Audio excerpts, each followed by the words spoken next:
President, we welcome the adoption by the Security Council today of its Resolution 2143 on children and armed conflict. Its adoption by consensus indicates willingness among Council members and indeed within the general membership of the United Nations to move ahead on this agenda and focus on areas that have not been given much attention in the past. And with that, Madam Chair, I thank you very much for the opportunity to address this esteemed council. Thank you very much indeed. Je remercie le représentant du Botswana pour sa déclaration et je donne la parole au représentant de l'Arménie.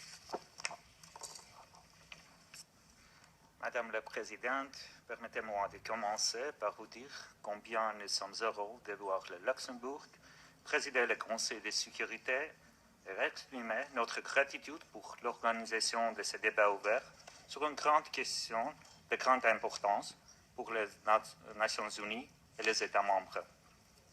Nous exprimons également notre reconnaissance au Luxembourg et notamment la mission permanente pour le lancement de la campagne Enfants pas soldats.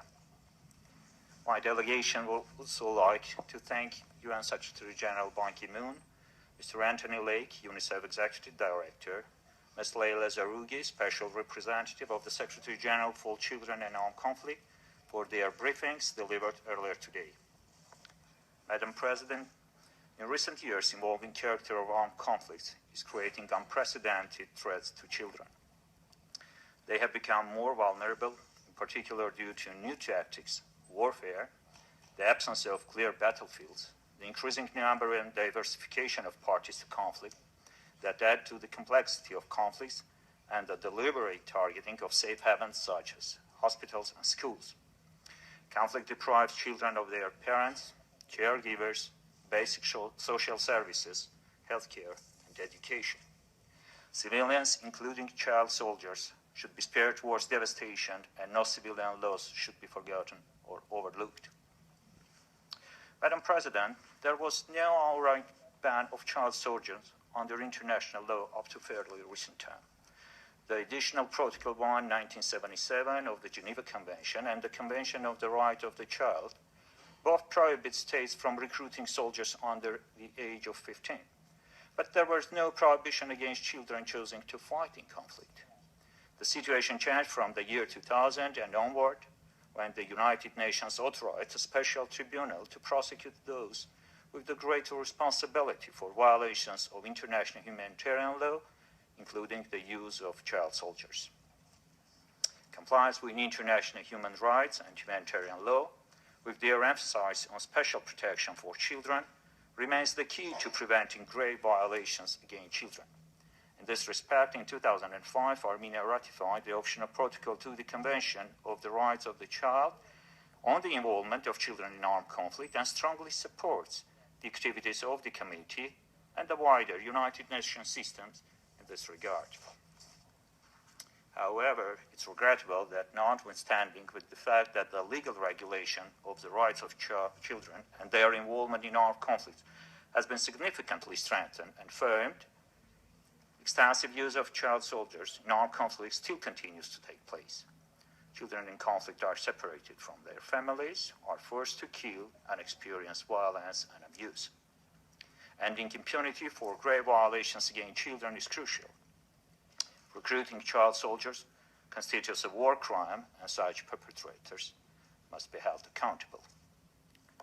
While promotion and protection of the rights of all children is a priority concern of the United Nations and its member states, Armenia believes that particular attention should be paid to the project specifically related to the disarmament, reintegration, and rehabilitation, including the psychosocial one. The promotion of peace is in the overriding responsibility for all countries as well as for this Council. But as long as armed conflicts are the reality, we have a duty to promote the protection as well as defend the rights of the most vulnerable, the children. The UN system as a whole has a strong role to play in this regard, and we owe it to the children of the world to mobilize its full potential.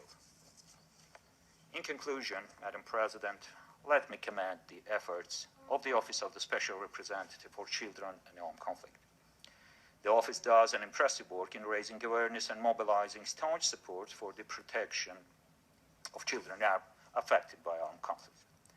In this connection, let me also make a reference to the statement of SRSG, Madam Leila Zarougi, made during her presentation of her annual report in fall 2013 at the General Assembly, which fully reflects the position of Armenia on the issue discussed, and I quote, "Constructive engagement with member states in collaboration with child protection partners is crucial to end and prevent the recruitment and use of children. No one can single-handedly accomplish the difficult task of addressing the impact of conflict on children. Member states, the United Nations, and civil society partners have to support each other for the sake of children affected by conflict, and to include children's need in peace agreements, in broader peace building, recovery, and development initiatives." End of the quote. Je vous remercie, Madame la Présidente. Je remercie le représentant de l'Arménie pour son intervention et je donne la parole au représentant du Portugal.